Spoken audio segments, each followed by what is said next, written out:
Terima kasih masih di Sindo Malam.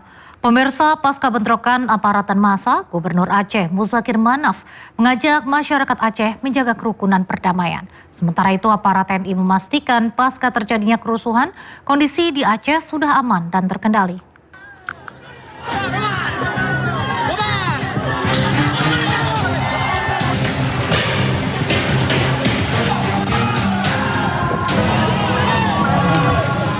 Pasca terjadinya kericuhan saat peringatan Hari Damai Aceh atau HDA ke-21, Gubernur Aceh Muzakir Manaf angkat suara. Selain menyampaikan ucapan selamat atas peringatan Hari Damai Aceh, Muzakir juga mengajak seluruh masyarakat Aceh menjaga kerukunan dan perdamaian. Saya Muzakir Manaf, Gubernur Aceh mengucapkan selamat memperingati Hari Damai Aceh yang ke-21. Semoga perdamaian yang telah kita raih terus kita jaga dan rawat untuk kita mewariskan kepada generasi penerus. Mari kita bersama membangun Aceh yang bermartabat, adil, sejahtera, dan damai. Sementara itu, menurut Kepala Staf Kodim 0101 Banda Aceh Letkol Infanteri Muhsin, seluruh rangkaian acara zikir peringatan Hari Damai Aceh ke-21 telah selesai. Walaupun sempat jadi kericuhan, namun Muhsin memastikan situasi dapat dikendalikan dan sudah kondusif. Banda Aceh, kota Banda Aceh, sekitarnya dalam keadaan kondusif dan aman. Tadi kami sholat bersama di masjid dengan masyarakat, dengan tempo maupun dari kepolisian, semua dalam keadaan aman.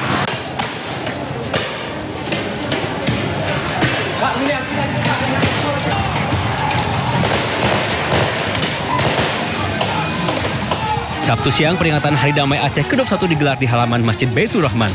Awalnya peringatan berlangsung aman, namun tiba-tiba sekelompok massa datang untuk berorasi.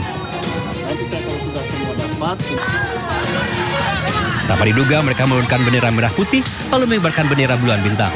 Seketika aparat TNI dan Polri berusaha membubarkan massa. Bentrokan pun tidak terhindarkan. Sejumlah warga ditangkap, namun kini sudah dibebaskan. Warga pun diimbau untuk menjaga kerukunan dan perdamaian. Tim Liputan iNews melaporkan. Informasi berikutnya pemirsa, diduga keracunan usai santap MBG, ratusan santri di Sukabumi, Jawa Barat dirawat di 2 rumah sakit. Para santri mengalami gejala mual dan diare.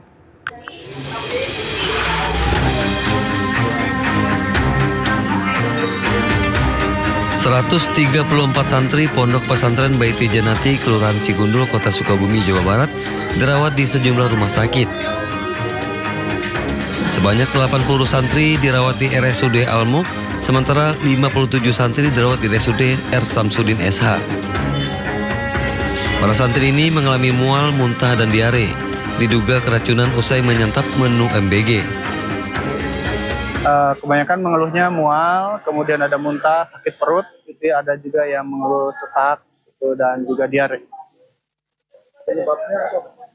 Penyebabnya kita masih investigasi itu penyebabnya keracunan atau makanan atau apa, kita masih investigasi dari Dinas Kesehatan. Hingga saat ini para santri masih menjalani observasi. Sementara sampel makanan yang dikonsumsi para santri telah dibawa ke laboratorium untuk dilakukan pemeriksaan lebih lanjut. Dari Sukabumi, Jawa Barat, Budi Setiawan, iNews melaporkan. Ratusan pelajar dan sejumlah guru di Brastagi, Kabupaten Karo, Sumatera Utara juga diduga mengalami keracunan usai mengonsumsi makan bergizi gratis atau MBG. Terkait ini, Badan Gizi Nasional langsung melakukan investigasi dan mencopot Kepala Dapur SPPG.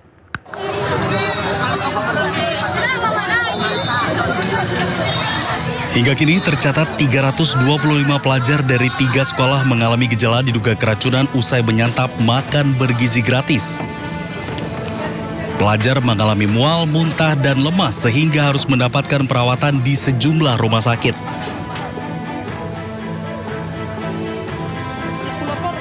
Bupati Karo, Antonius Ginting, menyebut sejauh ini tidak ada korban yang mengalami kondisi parah.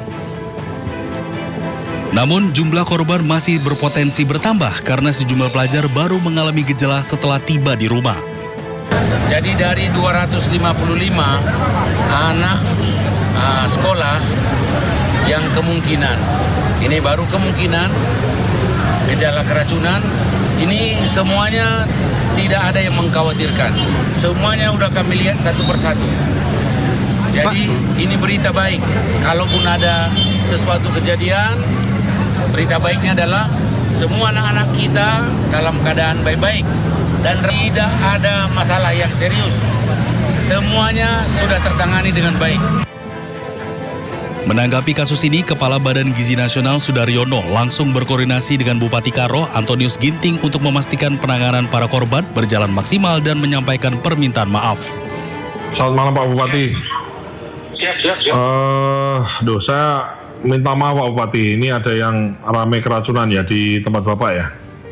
Siap. Kami dari 5 jam yang lalu satu-satu semuanya kami sudah datangi, Pak. Aduh, terima kasih Pak Bupati, terima kasih atas responnya yang prima Pak. Saya perbaiki ini, minta maaf Pak, kita niat hati kan kita kasih gizi anak-anak ini kok ada, kami investigasi Pak, nanti kami investigasi, dapurnya kami tutup, kami suspend dapurnya, kemudian kepala SPPG-nya kami copot Pak. Usai insiden ini, pemerintah Kabupaten Karo memastikan seluruh biaya perawatan korban ditanggung pemerintah, sementara penyelidikan penyebab keracunan masih terus berlangsung. Tim Liputan iNews melaporkan. Beralih ke informasi lain pemirsa, Presiden Prabowo Subianto menyebut bahwa upah buruh harian pengupas bawang sebesar Rp700.000 per kilogram. Pernyataan Presiden dalam sidang tahunan tersebut pun viral di media sosial. Ini hadir bersama kita Ibu Susana dari Kabupaten Bogor. Pidato Presiden Prabowo Subianto dalam sidang tahunan pada Jumat viral di media sosial. Dalam pidatonya, Prabowo memperkenalkan seorang buruh harian asal Bogor, Jawa Barat bernama Susana. Ia disebut sebagai buruh harian pengupas bawang yang mendapatkan upah sebesar Rp700.000 per kilogram. Mengupas bawang. Ini hadir bersama kita Ibu Susana dari Kabupaten Bogor. Ia bekerja sebagai buruh harian. Mengupas bawang dengan upah Rp700.000 per kilogram. Menteri Sekretaris Negara Prasetyo Hadi menanggapi pernyataan Presiden Prabowo terkait upah buruh harian pengupas bawang tersebut. Ia mengatakan belum bisa memberikan penjelasan secara rinci dan akan segera memverifikasi lebih lanjut terkait kebenaran data tersebut. Nanti kita cek ya kalau detailnya kita cek. Padahal harga bawang di pasar tradisional pada Agustus ini berkisar Rp35.000 hingga Rp40.000 per kilogram. Hingga kini publik pun masih mempertanyakan upah fantastis pengupas bawang tersebut. Tim Liputan iNews melaporkan. Kita ke informasi selanjutnya pemirsa, mencari ponsel dan dompet Sutrimo yang raib, keluarga sengaja datangi rumah Febri Adriansyah di Jakarta. Namun karena pintu rumah Febri tertutup rapat, usaha keluarga Sutrimo pun sia-sia.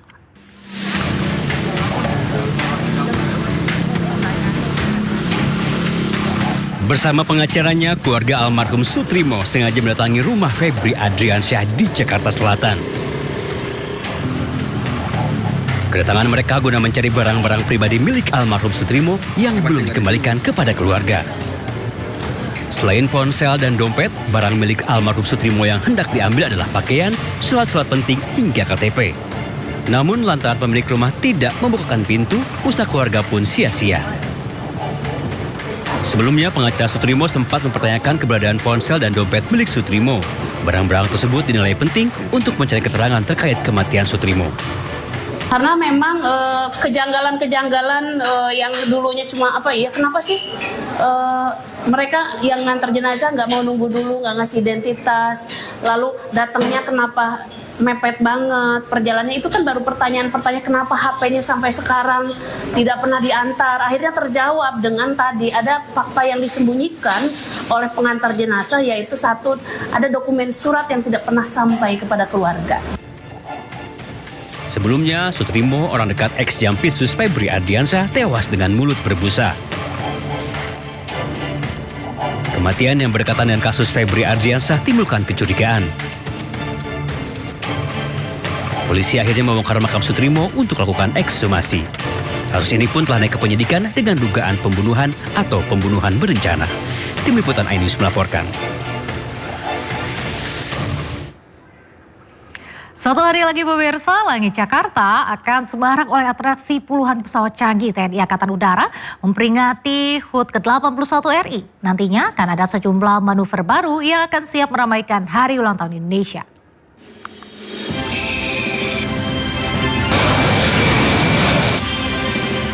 Atraksi udara puluhan pesawat canggih milik Republik Indonesia menjadi momen yang ditunggu-tunggu saat peringatan kemerdekaan RI di Istana Merdeka. Dan tahun ini di usia ke-81, TNI Angkatan Udara kembali memamerkan alutsista kebanggaan di langit Jakarta. Sejumlah persiapan terus dimatangkan melalui sejumlah gladi di landasan udara Halim Perdana Kusuma. Nantinya di HUT ke-81 RI, sejumlah atraksi flypass hingga akrobatik udara akan disuguhkan. Puluhan penerbang TNI terlatih akan ikut terlibat dalam manuver pesawat membentuk formasi khusus di udara. Nantinya sebanyak 81 alutsista udara terlibat dalam atraksi flypass HUT ke-81 RI, termasuk penampilan perdana jet tempur terbaru Dassault Rafale.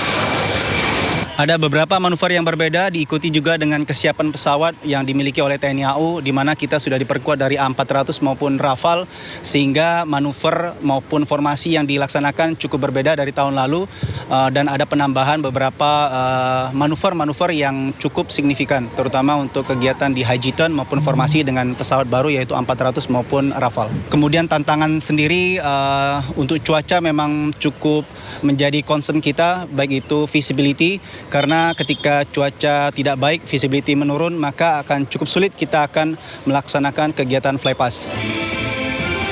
Kehadiran Rafale menjadi salah satu hal yang dinantikan. Tak hanya bagi pecinta dirgantara, besok masyarakat Indonesia akan diberikan kesempatan menyaksikan seluruh atraksi pesawat dalam menjaga langit Indonesia. Dari Jakarta, Tim Liputan iNews melaporkan. 76 anggota pasukan pengibar bendera pusaka Paskibraka 2026 dikukuhkan di Istana Negara Jakarta. Seluruh anggota Paskibraka ini akan bertugas pada upacara HUT ke-81 RI di Istana besok.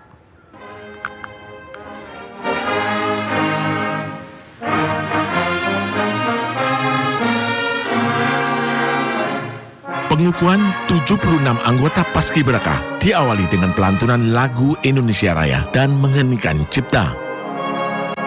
Kemudian dilanjutkan dengan pembacaan ikrar oleh Kepala BPIP, Yudian Wahyudi, yang diikuti seluruh anggota Paskibraka.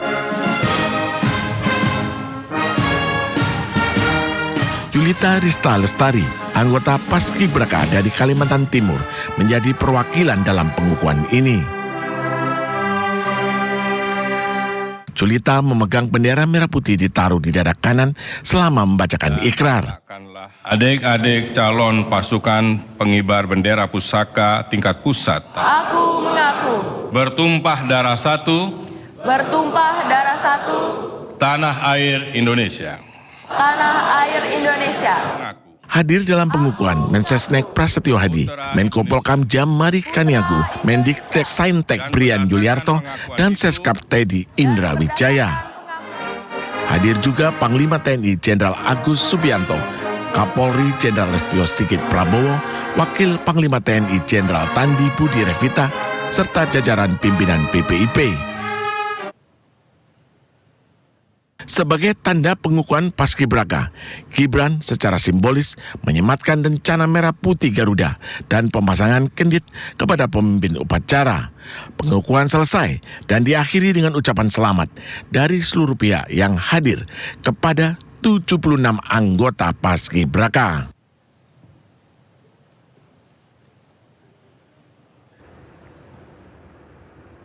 Kawasan wisata Monas terus berbenah untuk menyambut sekaligus merayakan Hari Ulang Tahun Republik Indonesia.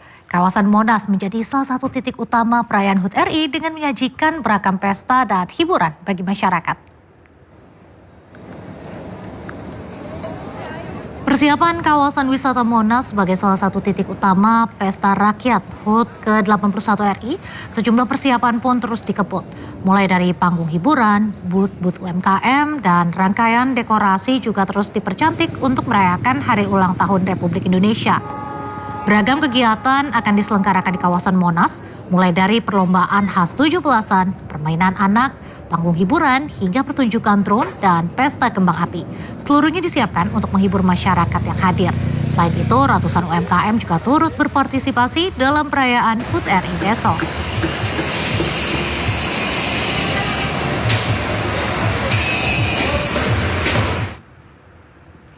Memeriahkan Hari Kemerdekaan, warga ikut lomba ketangkasan ala Ninja Warrior di Surabaya. Sementara di Kendal digelar lomba tangkap lele dengan tangan kosong di sungai.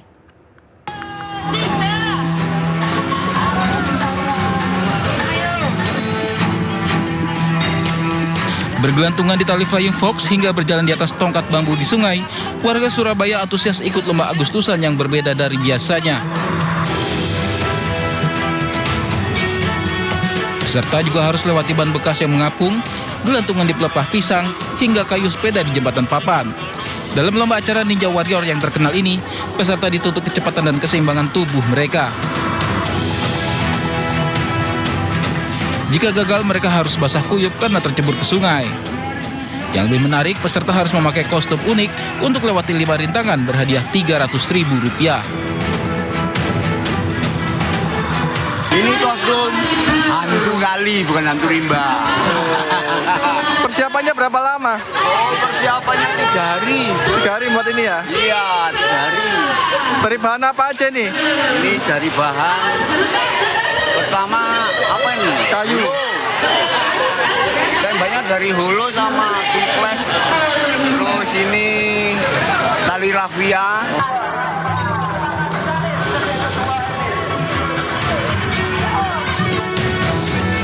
Sementara di Kendal, warga Desa Karangayu, Kecamatan Cepiring menggelar lomba tangkap lele di sungai irigasi. Aksi para peserta saat berusaha menangkap lele mengundang gelak tawa warga. Karena menangkap lele yang licin dengan tangan kosong bukanlah perkara mudah. Sebelum perlombaan dimulai, warga bergotong royong membersihkan sungai agar alirannya tetap terjaga. Melalui lomba yang sederhana ini, warga desa membuktikan bahwa semangat kemerdekaan dapat dirayakan dengan kegiatan sederhana yang menghibur namun penuh makna. Dari Surabaya, Jawa Timur dan Kendal, Jawa Tengah, Rahmat Ilyasan dan Edi Prayetno, iNews melaporkan.